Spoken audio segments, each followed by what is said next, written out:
My name is Elise Foster. I'm the oldest daughter in a family full of uniforms, medals, and loud voices. My father served 2 tours in Vietnam. My mother ran every base household like a mission, and my younger siblings were built for the spotlight. Me, I was the quiet one. The one they forgot to introduce when the neighbors dropped by. The one who always got stuck refilling drinks and clearing plates without being asked. That night started like most family dinners. Overcooked roast, too much salt, and a living room buzzing with stories I wasn't invited into. Olivia, my younger sister, was holding court again, talking about her latest patient, some boy who drew superheroes while waiting for dialysis. Everyone laughed in all the right places. I smiled politely, mostly because I'd been doing it for years. I reached for the breadbasket. It was empty. No one noticed. I glanced at my water glass. Also empty. No one offered a refill. Olivia's fiancé, some guy named Jake, sat beside her. He seemed nice enough, a little stiff, probably military. They are all in my family. She was draped around him like she owned the table. I stayed quiet. That was my role. Be helpful, stay small, don't make a scene. Then it happened. Olivia tossed a crumpled napkin across the table. It landed on my elbow. She didn't even look up when she said, "Elise, could you at least be useful?" I picked it up without a word. Dad didn't flinch. Mom kept pouring wine. Ryan, my brother, snorted into his beer. I sat back in my chair holding the napkin, not sure what stung more, the comment or how natural it felt. I've been called invisible before. Not directly, but in the ways that matter. The missed birthdays, the forgotten promotions, the way Olivia once introduced me at a barbecue as her retired admin sister who's really into books or something. I never corrected her. It didn't feel worth the effort. But that night, something was different. Not because I planned it, but because the silence I had wrapped myself in for so long finally shifted. And as I sat there, still holding that damn napkin, I realized I wasn't angry. I was done. And being done is its own kind of power. The napkin landed by my elbow with a soft thud, but it hit harder than anyone at that table could have guessed. Olivia didn't look at me when she said it, just sipped her wine and said, "Elise, could you at least be useful?" The words didn't sting because they were new. They stung because they weren't. I reached for the napkin, folded it slowly, and placed it on my lap without saying a word. Jake was sitting across from me quiet for most of the night. He didn't laugh at Ryan's bad jokes or jump in to praise Olivia's latest heroic moment on the pediatric floor. He'd barely touched his drink. Up to that point, I figured he was just another silent guy trying to survive dinner with my family. Then he stood. His chair scraped the floor loud enough to cut through the noise. Olivia looked up puzzled, like she didn't understand why he wasn't still laughing at her stories. Jake's voice was calm, firm, with the kind of certainty you don't hear often in family homes. He looked directly at me and said, "Commander Foster." "Ma'am." Then he gave a small nod. The kind you give someone whose rank demands it. The entire room froze. Ryan stopped mid-joke, fork in hand. Mom's mouth hung open. Dad blinked twice like he wasn't sure he'd heard right. Olivia's smile cracked just slightly, not enough for most people to notice, but I saw it. I sat there with the napkin still in my lap, staring back at Jake, my face blank, but my heart racing. No one moved. No one breathed. And for the first time in years, I didn't shrink into the silence. I let it stretch. Let it wrap around the table like a wire pulled tight. Jake didn't waver. He looked at me like I was the only person in the room who made sense. Like he wasn't seeing Olivia's big show anymore, but something else entirely. Something real. Dad finally cleared his throat and said "Commander," like he was testing the word for the first time. Jake didn't explain. He didn't owe anyone that. He simply nodded again and sat down. Olivia stared at him, then at me, confusion turning into something more fragile. Doubt. I stayed quiet. Not because I didn't have words, but because I knew silence would hit harder. Olivia tried to laugh it off. "Oh, Jake, she's just logistics or something, civilian side." but her voice was a pitch too high, a little too fast. The kind of tone people use when their story starts to slip. Jake looked at her not unkindly, but like he was starting to realize she'd told him a version of me that wasn't just wrong, but intentional. Logistics, he repeated, like he was weighing the word. Then he looked at me again. That explains everything he said, and it didn't sound like a joke. Ryan tried to jump in with another joke about me being on a ship somewhere near Guam. Mom chuckled politely, but no one laughed for real. The room was starting to shift. Just a little, but enough that I felt it. Jake leaned back in his chair and picked up his glass, but he didn't drink. He just watched me. Not like a man watching someone he barely knew, like a soldier recognizing the person who once called the shots. I kept my face neutral. I had no idea how much he remembered or if he even knew back then who I really was. But it didn't matter, because in that moment, someone at that table finally saw me, not as the quiet one, not as Olivia's sister, but as the woman who'd spent her life doing the kind of work you don't talk about over dinner. The kind of work that makes a man stand up and salute you in the middle of your family's wine-soaked Sunday roast. I didn't feel triumphant. I felt still. And that stillness was louder than anything anyone could have said. Growing up, I learned early that being quiet didn't mean being respected.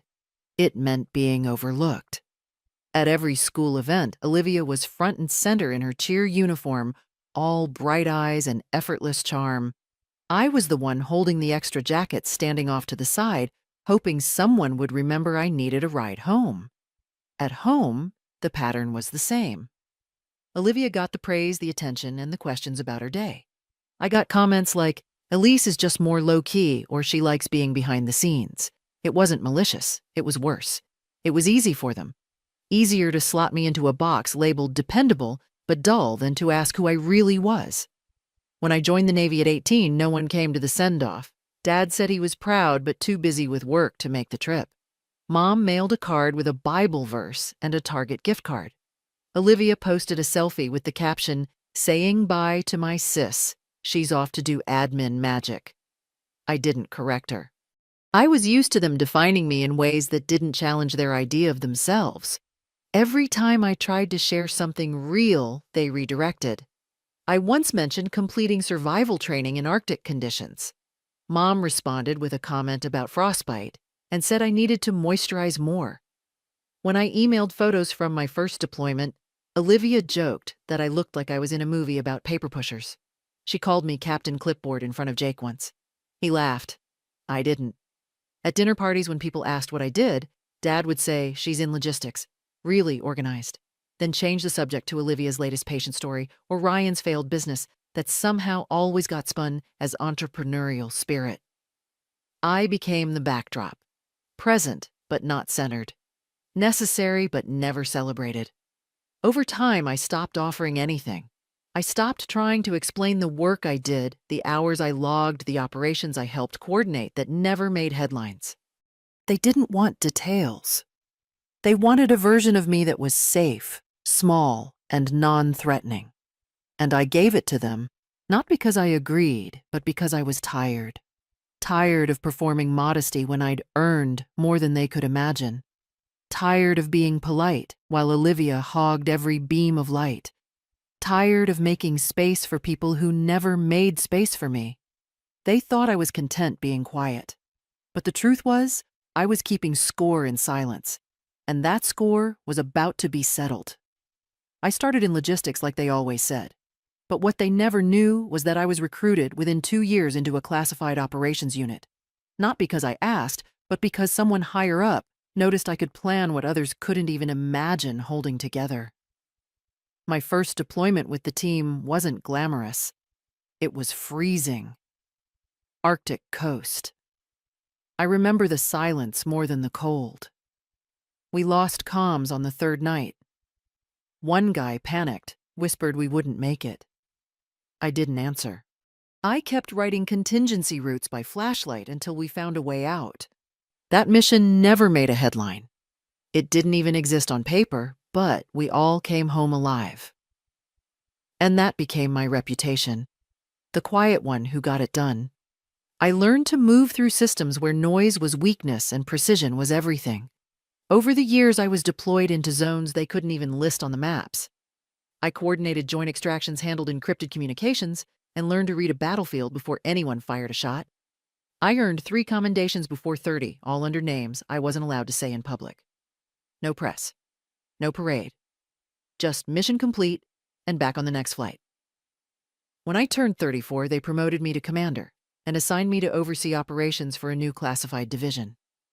I signed off on personnel who were barely out of boot camp. Some of them didn't last. Some did. A few came back and wrote books. I never even told my parents where I was stationed. The one time I tried, Dad assumed I was still pushing papers. Mom asked if I had time to come home for Easter. Olivia sent me a meme about office burnout. I deleted the texts and stayed quiet. Not because I didn't care, but because I knew they'd never really listen. They needed me small. I needed silence to stay sharp. I watched Olivia rack up praise for speeches she borrowed from my debriefs. She never asked permission. She didn't think she needed to. She thought I was harmless, a woman with spreadsheets. But what she didn't understand, what none of them did, was that I built my career in silence. Not out of fear, but out of discipline. I didn't brag. I didn't need to. Because while they were laughing at dinner tables, I was holding teams together in the middle of blizzards. And I never lost a single one. That was my story, hidden behind words like logistics and support staff. And that was fine, until someone decided to steal it. That's when I knew the silence had to end. I found out by accident. I was reviewing access logs one afternoon, part of a routine audit for an internal report. One of the usernames caught my eye. It looked familiar, too familiar. A login from Fort Waverly using my credentials. At first, I thought it was a mistake. Maybe someone mistyped. Then I saw the pattern. Dates, files, timestamps, reports I'd written, debriefs I'd compiled, a strategic framework I'd spent months developing quoted word for word. I kept scrolling, feeling the kind of cold that doesn't come from the weather, and then I saw it. The name on the promotion packet, Olivia Foster.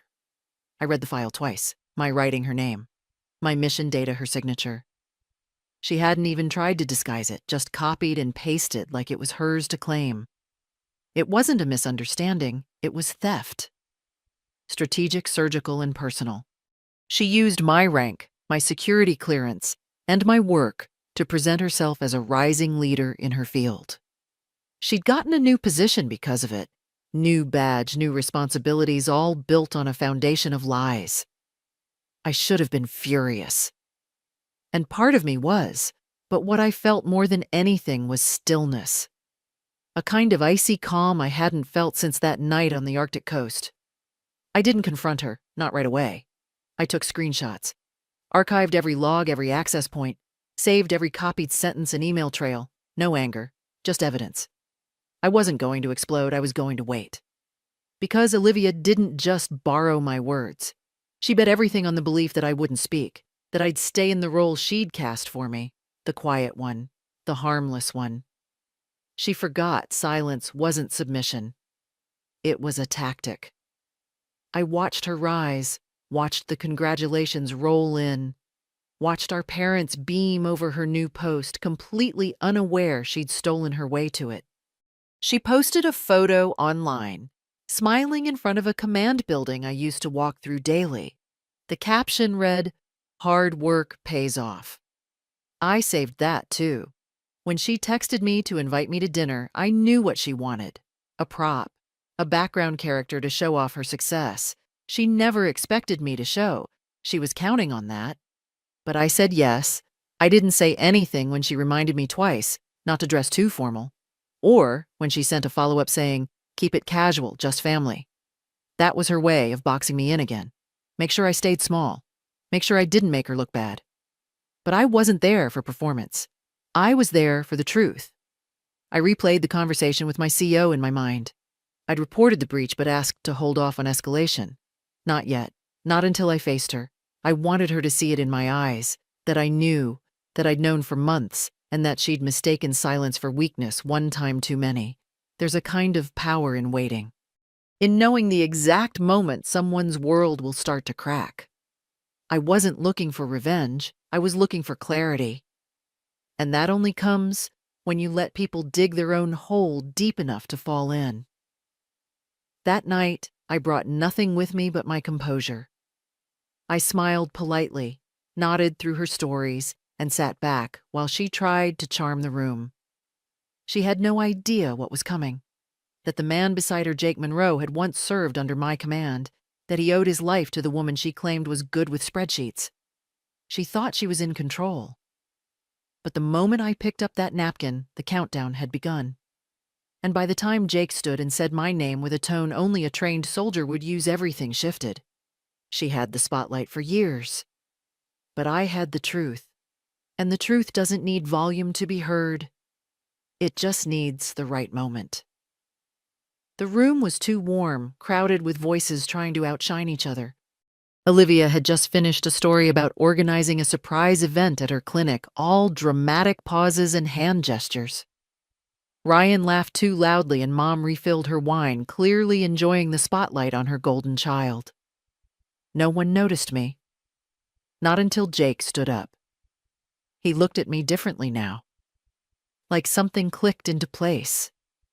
His voice was low but unmistakable. "Commander Foster," he said. "Ma'am." The sound dropped into the room like a stone into water. Every laugh stopped mid-breath. Olivia blinked, confused. "Wait," what she said, half laughing. "Jake, she's not that kind of military." But he didn't look away from me. "Spectre Division, right?" he asked, already knowing the answer. I nodded once. Ryan set down his fork. Mom froze mid-sip, and Olivia looked like someone had knocked the breath out of her. "You never told me," Jake said to her almost quietly, "that she trained me." The silence that followed was sharp. I stayed seated. I didn't need to stand. I just looked across the table, met Olivia's eyes, and said, "You accessed my files." Her face went pale. "What are you talking about?" she said, voice rising too fast. "That's ridiculous." I opened my phone, tapped once, and turned the screen to her. Logins, reports, file dates. 2 years ago. Fort Waverly Base. Your login. My credentials. Jake leaned forward. "You used her reports in your promotion packet." Olivia shook her head, trying to laugh it off. That wasn't classified. I just needed examples. Everyone shares templates." But she knew. We all knew. I didn't yell. I didn't accuse. I just said you took full strategic debriefs, marked confidential, and submitted them as your own. You listed campaigns you weren't part of.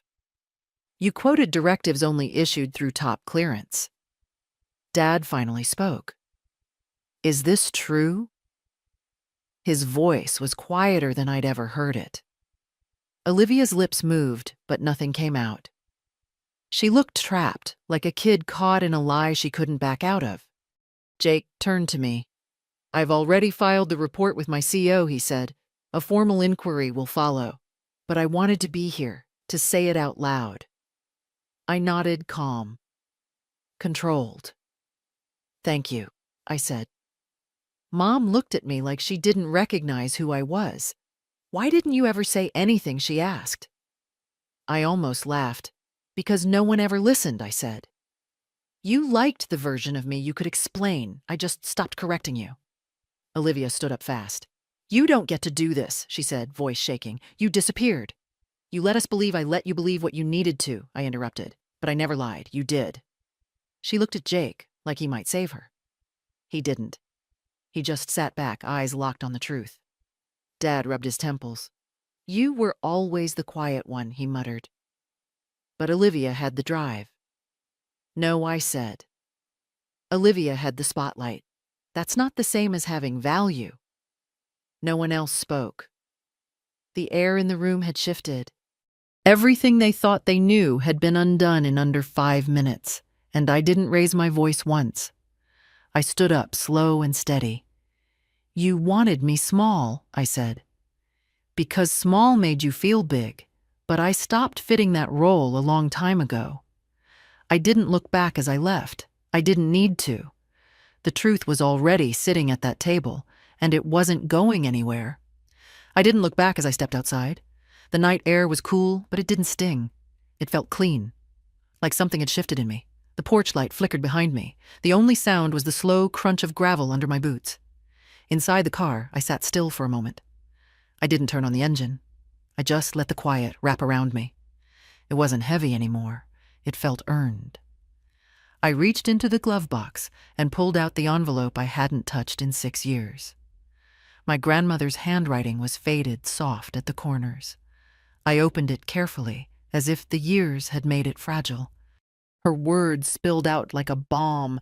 "Elise, I see you. I always did. You are thunder wrapped in restraint. Don't let their blindness convince you to dim. Let them laugh. Let them underestimate. You don't owe them noise. You owe yourself the truth." I read it again, slower this time. Each line stitched something in me that had come undone. She had written it after I graduated from officer training. Said she knew I wouldn't tell anyone. Said that was my strength. That my silence wasn't emptiness. It was clarity, focus, power. She knew long before anyone else. Knew the weight I carried. The rooms I would walk into without applause. The decisions I'd have to make without backup. And still, she told me to stand. Not to shout, not to demand. Just to stand. And now, sitting in that car, I understood. Silence wasn't my failure. It was my weapon. My choice. My space to breathe before the truth arrived. Not everyone deserves your story. Not everyone earns your voice. Sometimes silence is what keeps you whole. I folded the letter and placed it on the console beside me. Not to forget, but to remember who I'd always been. Not invisible, not passive. Just steady. And patient enough to let the truth walk in at the right time. As I drove away, the road felt wider than before. No messages lit up my phone. No one followed. But I didn't feel alone. I felt ready. Because for the first time in a long time, the silence wasn't about hiding. It was about being heard without having to raise my voice.